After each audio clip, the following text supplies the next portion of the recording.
ในก่อนพุทธกาลมาแล้วมีครอบครัวเศรษฐีครอบครัวหนึ่ง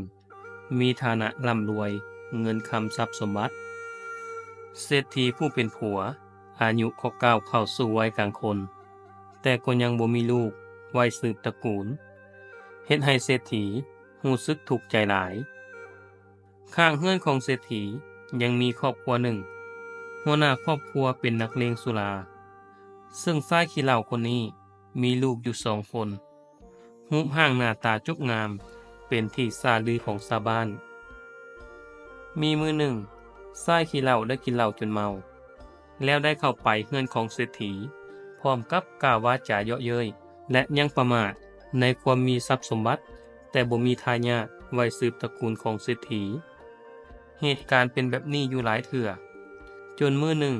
เศรษฐีทนบ่ไหวจึงได้ไต่ถามออกไปว่าเจ้าเข้ามาเว้าวาจาหยาบคายดูหมิ่นเฮาหลายเทื่อเป็นเพราะเหตุหยังเมื่อได้ยินแบบนั้นสายขี้เหล้าก็ได้ตอบว่าท่านเศรษฐีผู้หั่งมีเงินคำแต่เป็นคนบาปกรรมบ่มีลูกเต้าไว้สืบตระกูลเมื่อท่านตายไปทรัพย์สมบัติอันหลวงหลายภายมากที่ท่านหามาได้ก็สูญหายไปหมดหาประโยชน์บ่ได้เพราะขาดทายาทผู้สืบทอดท่านสู่ข่อยบ่ได้ถึงแม่นข่อยสิทุกข์ยากกว่าเจ้าแต่เฮาก็มีลูกทั้ง2 คนไว้เฝ้าเบิ่งแยงดูแลเมื่อแก่เฒ่าและเฝ้ารักษาทรัพย์สมบัติเมื่อเฮาสิ้นใจและอีกอย่างลูกของเฮายังเป็นคนมีหน้าตาจบงามอีกด้วยดังนั้นชีวิตข่อยจึงดีกว่าเจ้าหลายท่านเศรษฐี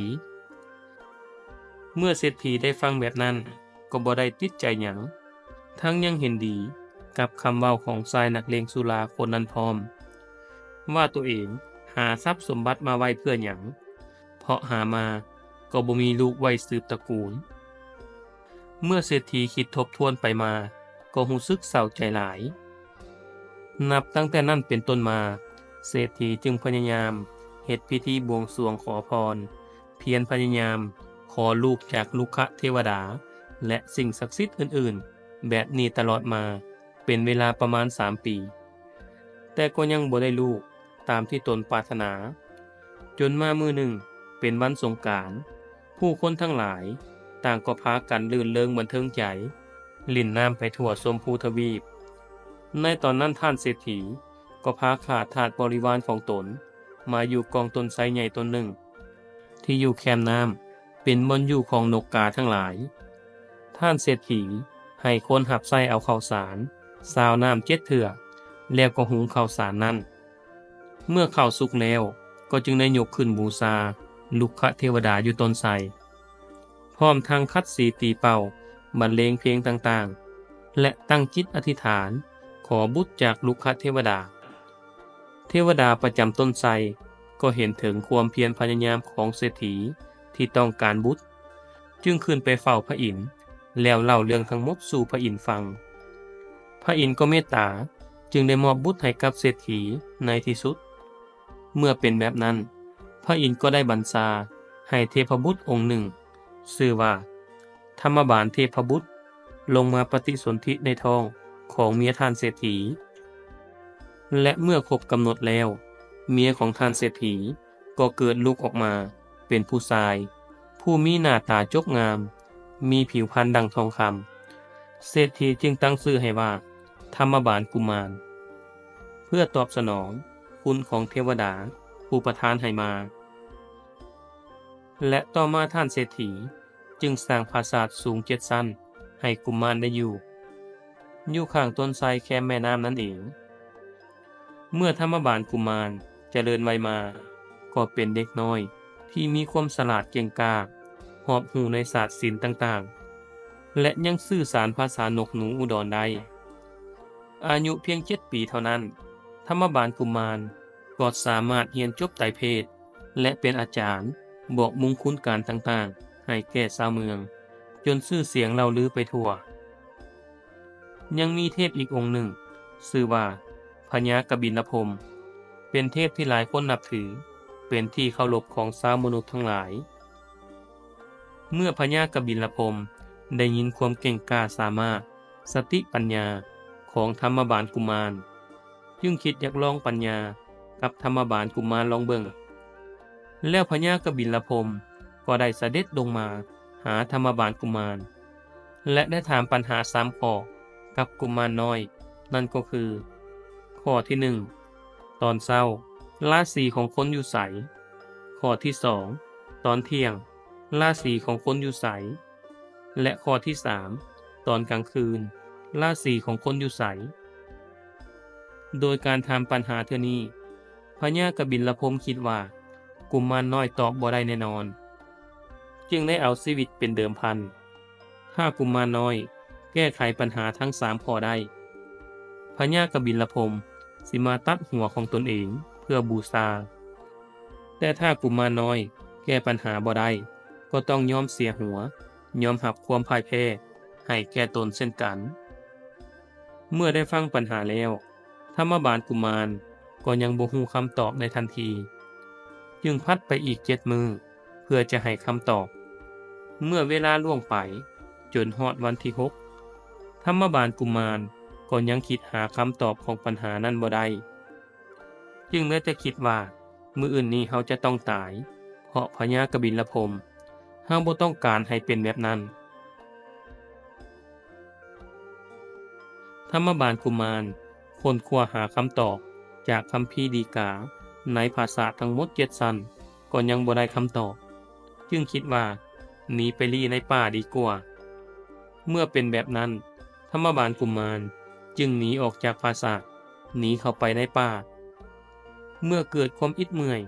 จึงล้มโตลงนอนพักเอาแหงอยู่ใต้ต้นตาลต้นหนึ่งในขณะนั้นทั้งต้นตาลมีแห้งคู่หนึ่งผัวเมียอาศัยอยู่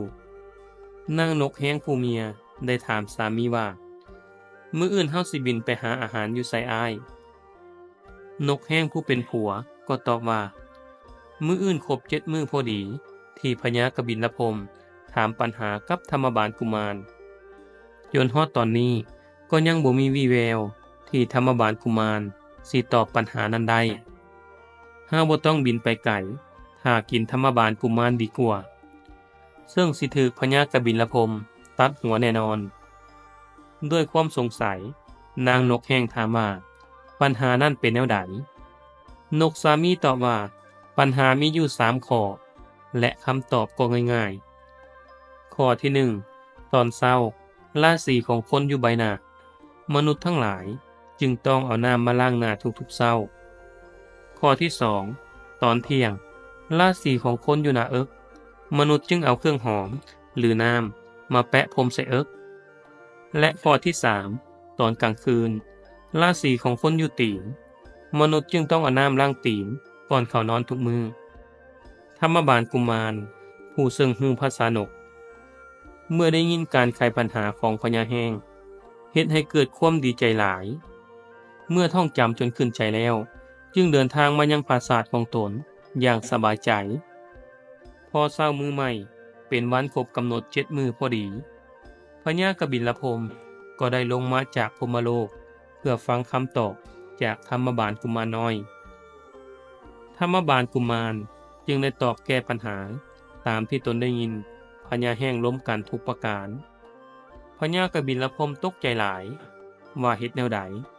ธรรมบาลกุมารคือตอบได้และก็ต้องรักษาสัจจะวาจาสุดท้ายก็ต้องยอมแพ้แก่ธรรมบาลกุมารจึงจำเป็นต้องตัดหัวของตัวเองเพื่อบูชาให้แก่กุมารน้อยเมื่อเป็นคือแนวนั้นพญากบิลพรหมจึงเอิ้นเอาลูกสาวทั้ง7 คนของตนมาเฝ้าโดยพร้อมเพรียงกันเมื่อธิดามากันพร้อมหน้าแล้วพญากบิลพรหมจึงตัดว่าพ่อสิตัดหัวเพื่อบูชาธรรมบาลกุมารเพราะพ่ายแพ้ในการตอบปัญหาแต่หากให้หัวของพ่อนี้วางไว้ในพื้นดินไฟก็สิเกิดลุกไหม้ไปทั่วโลกธาตุถ้าสิโยนขึ้นไปถึงอากาศสิแห้งแล้งฟ้าฝนสิหายไปจนสิ้นถ้าสิทิ่มลงไปในมหาสมุทรน้ำในมหาสมุทรก็สิแห้งแล้งเช่นกันดังนั้นพวกเจ้าจงพากันเอาพานทองคำมาห้องหับเสียรของพ่อเอาไว้ถึงแม้นธรรมบาลกุมารสิบอกว่าตนนั้นบ่ได้ต้องการให้พญากบิลพรหมตัดหัวของตัวเองเพื่ พื่อเป็นสิ่งตอบแทนในการแก้ไขปัญหาเทื่อนี้แต่พญากบิลพรหมผู้เป็นใหญ่เว้าแล้วย่อมบ่คืนคำจึงได้ตัดเศียรของตนเองทันทีพญากบิลพรหมได้ตัดหัวของตนเองส่งให้นางทุงสะเทวีซึ่งเป็นธิดาผู้กกนางทุงสะเทวีจึงได้เอาพานมาห้องหับหัวของพ่อเอาไว้แล้วก็แห่ประทักษิณอ้อมภูเขาพระสุเมนเพื่อบูชาและได้อัญเชิญไปประดิษฐานไว้ในมณฑปอยู่ถ้ำคันธุลีเทิงภูเขาไกรลาศจากนั้นก็บูชาด้วยเครื่องทิพย์ต่างๆอย่างบริบูรณ์ต่อมาเมื่อครบเวลา365วันหรือทุกๆปีในวันมหาสงกรานต์ธิดาของพญากบิลพรหมก็จะพัดเปลี่ยนกันมาอัญเชิญเศียรของพ่อออกแห่อ้อมภูเขาพระสุเมนเพื่อเป็นการบูชาและระลึกถึงคุณของพระบิดาใส่น้ำมหดสงล่างสวยแล้วจึงนำเข้าไปประดิษฐานไว้ในมณฑปคือเก่าโดยในแต่ละปีนั้นธิดาทั้ง7ก็จะพัดเปลี่ยนกันเฮ็ดหน้าที่อัญเชิญเศียรของพระบิดาตามวันดังนี้ถ้าวันอาทิตย์เป็นวันมหาสงกรานต์นางสงกรานต์นามว่าทุงสะเทวีทรงพหุรัตทัดดอกพิดาอาภรณ์ประดับด้วยแก้วปัทมราชเสวยปทุมพรหรือมักเดือพระหัตถ์ขวาถือกงจักรพระหัตถ์ซ้ายถือหอยสังเสด็จมาเทิงหลังพญาครุฑถ้าวันจันทร์เป็นวันมหาสงกรานต์นางสงกรานต์นามว่าโคลาคะเทวีทรงพหุรัตทัดดอกปีอาภรณ์ประดับด้วยแก้วมุกดาเสวยเตลังหรือน้ำมันพระหัตถ์ขวาทรงพระขันพระหัตถ์ซ้ายทรงไม้เท้าเสด็จนอนมื่นตามาเทิงหลังพญาคะหรือเสือตามการค้นคว้าเห็นว่าทางล้านนาจะมีความเชื่อว่าวันจันทร์ชื่อว่านางมโนราถ้าวันอังคารเป็นวันมหาสงกรานต์นางสงกรานต์นามว่าหักษะเทวีทรงพหุรัตทัดดอกบัวหลวงอาภรณ์ประดับด้วยแก้วโมลาเสวยโลหิตเป็นอาหารพระหัตถ์ขวาทรงตีศูนย์พระหัตถ์ซ้ายทรงธนูเสด็จมาเทิงหลังวรหะหรือหมูถ้าวันสงกรานต์ถึกวันพุธนางสงกรานต์ชื่อว่านางมนสาเทวีทรงพหุรัตทัดดอกจำปาอาภรณ์ประดับด้วยแก้วพิทูลเสวยเนยเป็นอาหารพระหัตถ์ขวาทรงเข็มพระหัตถ์ซ้ายทรงไม้เท้าเสด็จนั่งมาเทิงหลังคัทธลภาหรือลาวันพฤหัสนางกิรินีเทวีทรงพหุรัตทัดดอกมณฑาอาภรณ์ประดับด้วยแก้วมรกตเสวยทั่วงาเป็นอาหารพระหัตถ์ขวาทรงขอสร้างพระหัตถ์ซ้ายทรงปืนเสด็จนอนรับตาเทิงคัสลาดหรือสร้างวันศุกร์นางมกิมิทาเทวีทรงพหุรัตทัดดอกจงกลนีหรือดอกบัวแบอาภรณ์ประดับด้วยแก้วบุษราคำเสวยกล้วยน้ำเป็นอาหารพระหัตถ์ขวาทรงพระขันพระหัตถ์ซ้ายทรงพินเสด็จประทับนั่งมาเทิงหลังมหิงสาวันเสาร์นางมโหธรพหุรัตทัดดอกสามหาวอาภรณ์ประดับด้วยแก้วนิลเสวยสิ้นกวงทรายพระหัตถ์ขวาทรงจักรพระหัตถ์ซ้ายทรงตีศูนย์เสด็จประทับมาเทิงหลังมยุลาหรือนกยูงซึ่งสงกรานต์ในปีนี้ลูกสาวของพญากบิลพรหมผู้ที่มาพาเศียรพ่อออกแห่คือนางโคลาคะเทวีและคำทำนายสุดโหดในปีนี้คือวันสงกรานต์ในปีนี้ตรงกับวันจันทร์ตามตำนานเล่าว่านางเป็นธิดาองค์ที่2ของพญากบิลพรหมโดยมีลักษณะต่างๆตามความเชื่อถือคำทำนายเกี่ยวกับนางสังขารประจำวันจันทร์ถือทำนายเอาไว้ว่าปีนี้งูสิเกิดหลายคนทั้งหลายสิเกิดเป็นพญาหรือให้ระวังเรื่องสุขภาพเจ็บไข้ได้ป่วยฝนหัวปีท้ายปีบ่ดีเข้าน้ำซ้ำป่าบางบ่อนดีบางบ่อนบ่ดีและยังทำนายไปอีกว่าคนเกิดวันอังคารมีเคราะห์คนเกิดวันพุธมีโชคให้มั่นทำดีตั้งมั่นในศีลธรรมให้หลายเกณฑ์พิรุณศาสตร์พระพุธเป็นอธิบดีนาคลิ่นน้ำ5 โตให้ระวังเรื่องการลงลิ่นน้ำนาคบันดาลฝนตก605ตกในจักรวาล245ตกในป่าหิมพานต์185 ตกในมหาสมุทร125ตกในมนุษย์โลก65หมายถึงฝนหลายฝนตกดีเกณฑ์ธราธิคุณตกราศีอาโปธาตุน้ำหลายฝนตกตลอดปีหน้าดอนหน้าลุ่มจะดีทั้งสองอย่างจะมีลมพัดแห้งบางข้างคราวจากทิศทั้งสี่ตามฤดูกาลเกณฑ์ธัญญาหารชื่อว่าลาภะเข้ากล้าให้นาจะได้ผลผลิตเพียง10 ส่วนเสียส่วนเดียวประชาชนไฟฟ้าราษฎรทั้งหลายจะมีความสุขสบายดีพืชพันธุ์ธัญญาหารจะอุดมสมบูรณ์ดีพลามัสมังอาหารมากไม่จะเป็นดกหนาข้าวน้ำโภชนาอาหารสิ้นป่าต่างๆจะอุดมสมบูรณ์ดีลูกกษัตริย์แม่นไม้เดือเป็นพญาคนทั้งหลายจะอยู่เย็นเป็นสุขเกณฑ์กาลโยกวันพุธเป็นวันทุงไสวันศุกร์เป็นวันอธิบดีวันเสาร์เป็นอุบาทวันอาทิตย์เป็นโลกาวินาศส่วนความหมายของวันสังขารล่วงวันสังขารขึ้นวันเนามีดังนี้วันสังขารล่วงหมายถึงวันที่ปีเก่าจะผ่านไปและปีใหม่จะก้าวเข้ามาแทนเป็นมื้อวันจันทร์แฮม2 ค่ำเดือนหาลาวปีพศ2567กงกับวันจันทร์วันที่14เดือนเมษาหรือเดือน4ปีคศ2025เวลา4:30 นาทีวันสังขารเนาหมายถึงวันที่อยู่ระหว่างกลางปีเก่าและปีใหม่ลาวเป็นมื้อวันอังคารแฮม3 ค่ำเดือนหาลาวปีพศ2567กงกับวันอังคารวันที่15เดือนเมษายนปีคศ2025ส่วนวันสังขารขึ้นหมายถึงวันที่เป็นปีใหม่ลาวแล้วเป็นวันพุธแฮม4 ค่ำเดือนหาลาวปีพศ2567กงกับวันพุธวันที่16เมษายน2025เวลา8:27 นาที